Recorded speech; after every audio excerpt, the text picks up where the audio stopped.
Welcome everyone to the corner of Grandma Izen. This is what we have to do with the current temperature out here. What we have to go over for today at the, start of this reset is checking on Mythic Plus, because we checked on the raid like Saturday, I think, and then we forgot about Mythic Plus for quite a while. So now that we got into a new week, it's a good time to go and take a recap of what's been happening in Mythic Plus, but not just the usual things. We're not just going to look at the state of the meta, I guess, of all of the specs, but also we're going to take a look at how the keys have been, which of the dungeons so far have proved to be the hardest for players, both on Tyrannical and on Fortified, as well as checking out the more popular of the comps, the more popular of the DPS picks together, as well as the tank and healer combos. So we have to start immediately with the popularity, because not as much has changed. Of course, the deeper we go, the more data we have, the more entries we have, the harder it is to find some clear changes in the popularity. So first of all, first in line, we have the tanks. We have them first in line because they are also the category in which the least has moved around from about 10 days ago at this point. This is the similar situation of before. When we ignore the existence of Protection Warrior, then the rest looks pretty good. There is still the general prevalence of Prot and Guardian Druid, Prot Paladin and Guardian Druid doing quite well, and then the three specs below them, Vengeance, Blood and Brewmaster, all having pretty decent and healthy participation. So up to this point, not much is changing when it comes to the popularity of the tanks. When we go over to the healers, there is a slight difference. We pointed out the growth last week of Holy Priest, right? We said that compared to the week before that, Holy Priest now was just 17% behind the Resto Shaman instead of 24. Now they went a little bit higher again, and the Resto Shaman has dropped a little bit more again. So now the gap, the difference between Holy Priests and Restoration Shamans is less than 13% in the popularity at keys higher than 20. Of course, with the Resto Shaman dropping and Holy Priest rising a little bit more, the other spec that ends up growing is Resto Druid. Resto Druid is the other one that now solidifies itself even more to be the third most played spec in Mythic Plus over Holy Paladin, which is now quite a ways behind Resto Druid. So we do have now a new main trio of healers in Mythic Plus, although I still see more Holy Paladins than Resto Druids even when I'm not healing in Mythic Plus, but that's what the general population says. Then we move over to the melee DPS and their popularity. We left each other last week with the growth of enhancement and then the growth of survival. So they were still not reaching the levels of Fury Warrior, the levels of Havoc Demon Hunter, the levels of Subtlety Rogue, but they were growing by quite a bit. We also mentioned that the specs losing more. Of course, if survival and enhancement are growing, some other specs are bound to lose popularity. We mentioned that the specs losing a little bit more were subtlety, but more importantly, Windwalker. So this week, we do still have a pretty healthy, most popular choices for Fury and Havoc. They are still, at this point, easily the two most represented Mythic Plus specs for melee. We don't see actually the growth of enhancement. If anything, we see the hold of enhancement. Enhancement has now more or less chilled at 9.4% representation. Where we do continue to see the growth, on the other hand, is in survival. Because survival last week was at 9.3%, now it's 11.1%, so they have kept growing. Also, just like last week, Subtlety and Windwalker have kept lowering their participation. So now Subtlety goes from 16 to 13% participation, and Windwalker goes from 10.4 to 9.3. We have now reached the point, very feeble, perhaps it's going to change soon, but we are now at the point where Windwalker is now below enhancement and below survival in terms of popularity. So, and now survival is even sieging Subtlety Rogue for the never before thought of top 3 popularity picks in Mythic Plus for melee DPS by survival. Fury and Havoc seem very far away to reach, honestly, but Subtlety seems well within range for survival to take over, you know. From 5 and 19% difference of 2 weeks ago to 9 and 16 of last week to 11 and 13 of this week. So survival seems on a very high rise to overtake subtlety at the very least, to make it into the top 3 of melee. What about the significant changes for range DPS for last? When it comes to range DPS, it's mostly ruled by boredom. We do see Beast Mastery Hunter growing quite a bit, honestly. Yes, the number is still small, but they almost doubled the representation. We also see Elemental Shaman growing a little bit more, and then Frost Mage solidifying its presence as the main mage pick, together with Demonology also still being the main pick for Warlocks in Mythic Plus. Rest of the choices are more or less the same as before, so range DPS doesn't change too much compared to last week. However, since we are talking about Mythic Plus, we also can talk about the weekly affix, because we are now in the next week of Mythic Plus, and as we have been saying before, we have gotten the confirmation pretty much that these seasons' affix rotation is the same as last season's, which means we can see ahead of time what is coming as a cycle of affixes. So we knew already that this week was going to be Fortified, Bolstering, and Quaking. It's a pretty good week overall. Quaking is pretty much a non-affix, and Bolstering has been significantly nerfed from before. Now it can time out. Multiple stacks can time out depending on when you get them. So many dungeons will be quite fine to do. Yes, there are some dungeons a little bit more packed in trash count, trash mobs, like the other side.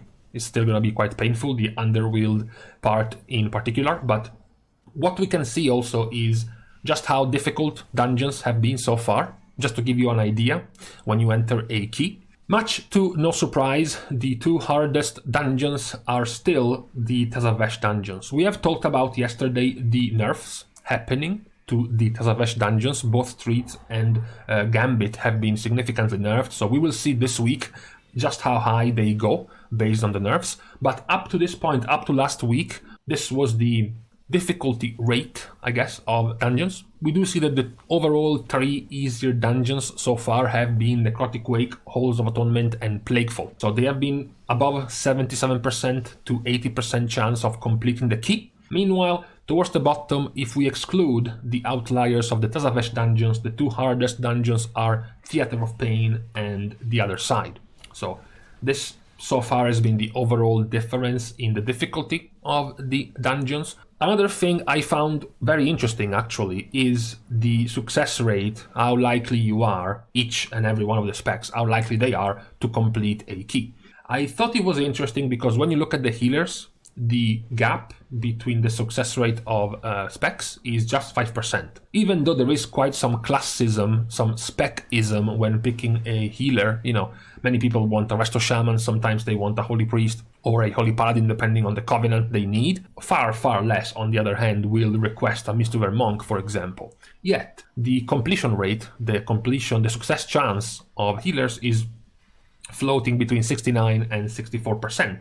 On average. This is interesting because it matches up the same success rate of the tanks, again between 69 and 64%, Brewmaster being the highest one and Blood Decay being the lowest one.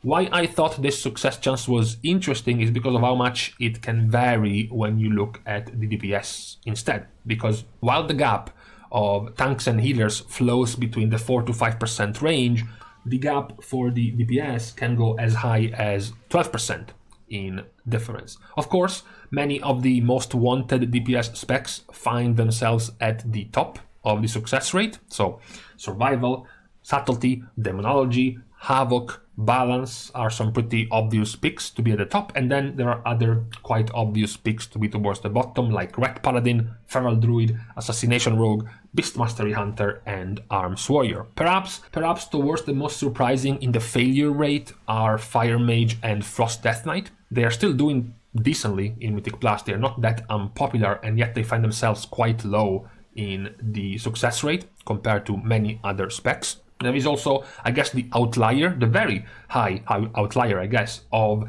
Arcane Mage. Arcane Mage found itself this week to be the 3rd highest in success chance compared to other specs. Of course, they have less runs, they have less keys completed, so perhaps it's likely that more arcane mages are, you know, old school arcane mains that can pilot the spec much better. They are less likely to be some flavor of the month rerollers being quite terrible at the spec, dragging the average down. So that's also possible. Another interesting tidbit is to give you the confirmation in case you did not know already, you did not realize it already, about the difficulty of the weeks, because up to this point in Season 3 we have gotten Tyrannical with Raging and Volcanic, and then Fortified with Grievous and Inspiring, and then this week, last week I guess, was Tyrannical with Spiteful and Necrotic. This was the success chance of the 3 different weeks, going from 15 keys all the way up to 24 keys. I find 2 interesting things in this graph. The first interesting thing is, of course, that last week with Tyrannical, Spiteful and Necrotic was quite significantly harder than the previous 2 weeks. There is a gap of almost 20%, 15 to 20% for many of the key levels, which is significant. What I also find interesting is that actually the success rate stays very, very similar from keys spanning from 15 to 22. You know, the key success chance of a 16 key is the same as a key at the 22 level, for example, which is quite interesting. Of course, it might also be that players that play at the level of a 16 key have a 60% chance to complete a 16 key, and players who compete at the level of a 22 key have a 60% chance of completing a 22 key. Very likely, if you take those players that have a 60% chance to complete a 16 key and you put them into a 22 key, their success chance would probably be in the 10% range, right? I still, however, found it interesting that the difficulty rate doesn't really ramp up as much, despite the quite large gap in the key level. Another interesting thing for Mythic Plus, we are full of interesting things for today, are the most played groups, the most played combination of picks, of comps for Mythic Plus. This is the full list of our top 10 of most seen groups. First thing to notice is the, I guess, lack of Vengeance Demon Hunter at the top of most played groups and just one Blood Death Knight. We do see the majority of the picks is split between Proc Paladin and Guardian Druid as well as Brewmaster Monk. That's the first one. The second most obvious other thing to notice is the dominance of 2 healer specs, above all, Resto and I guess Resto Shaman, we have to point out, and Holy Priest. 4 Holy Priests and 6 Resto Shamans in the top 10 of most played group comps in Mythic Plus. The other winner is Fury Warrior. There are 7 Fury Warriors out of 10 groups in Mythic Plus so far in the top popular groups. There are also then 4 Frost Mages. We also have 4 Marksmanship Hunters. We have also 4 Demonology Warlocks, and then we have, I think, still 4 Havoc Demon Hunters. So there is a quite even split past the Fury Warrior between Demo, Marksmanship, Havoc. So these are the general compositions of the picks in Mythic Plus so far. We might still see some changes overall in the popularity of specs, of course. It is still bound to change. It's just been a couple of weeks. This was the second week where players had their second legendary, so perhaps not everything has been figured out. I'm pretty interested to see, now that we get our second week of Fortified and the full blown out week with double legendary, many people with 4 pieces, multiple nerfs to the 2 harder dungeons, if we can see more of an even split between Tyrannical highest keys or Fortified highest keys. Obviously, when you look at the success rate, the highest chance of completing a dungeon, you want to see equality, right? You want to see 4 to 5 dungeons being cleared at their highest level in Tyrannical, and then 4 to 5 dungeons being cleared at their highest level in Fortified. This would signify that dungeons are, balanced to be easier or harder depending on the main affix of the week. Up to this point, of course, it's not been like this. Up to this point, it's been heavily leaning towards Tyrannical. This is not really because Tyrannical is easier than Fortified. It might be. The reason why it's like this at the moment is because we have gotten the week with the second legendary and the week with 4-piece set bonus and growing item level. So every new week that comes is bound to be the better week until everyone gets their borrowed powers. and gets up in item level. So for now, of course, Tyrannical has been dominating, mostly because of the very easy Raging Volcanic week. Now though we have another week of Fortified, it has Bolstering and Quaking, which is much easier than Inspiring and Grievous, and now it comes with everyone having 2 legendaries and most players having their set bonuses, so we are bound to see much higher keys, of course, in Fortified this week as well. So it's gonna be interesting to see how it varies compared to the last time we see Fortified. For now, however, these were all the messages that Grandma Izen had to deliver to you when it comes to Mythic Plus. We will continue, of course, to check how the situation has been going for Mythic Plus, but for the moment we can take a break. My throat also needs it, honestly. It's getting quite dry at the moment. So thank you guys for watching the video and for helping to support the channel. You can do more by liking and commenting on the video, as well as subscribing to the channel. This can be unlocked by having completed both of the Tazavesh dungeons so far, at the very least at the plus 15 level. So thank you guys again, see you guys soon, and in the meantime, how overtuned they had to be, those dungeons, to be nerfed so hard, honestly. And so late as well, it's almost a month in.